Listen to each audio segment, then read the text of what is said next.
είναι πολύ ωραία. Όχι, όχι, όχι.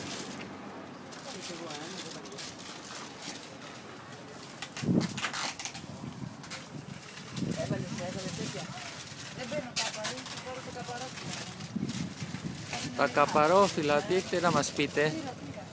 Πες μου κάτι, μαμά, για το Γιάννη. Για ποιο Γιάννη? Τι ψωνίζεις εδώ? Ότι είναι ένα κρίταγο που είναι πάρα πολύ ωραίο στο κρίταγο. Πάρτε ένα μικρό να το δοκιμάσει, είναι πάρα πολύ ωραίο. Θα δω στο σαλάτι στο κρίταγο. Πού είναι αυτό? Αυτό είναι σαλάτι, ναι. Αυτό εδώ, πάρα πολύ ωραίο. Τι είναι αυτό? Κρίταγο. Πάρα πολύ ωραίο.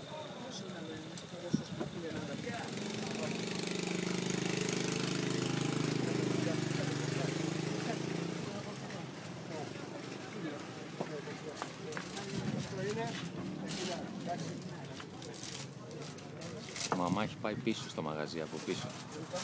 Στο ταμείο. Χαρούλα, η μαμά έχει πάει στο ταμείο. Και η Λόπη με τραβάει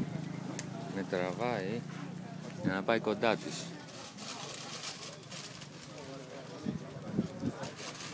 Για κράτη λίγο να τραβήξω.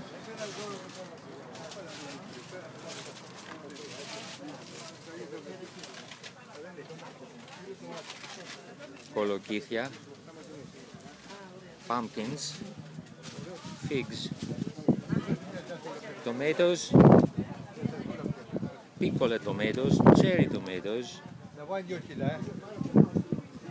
cucumbers, potatoes, melons. Έλα εδώ εσύ. Εδώ πάρε καπαρόμιλα.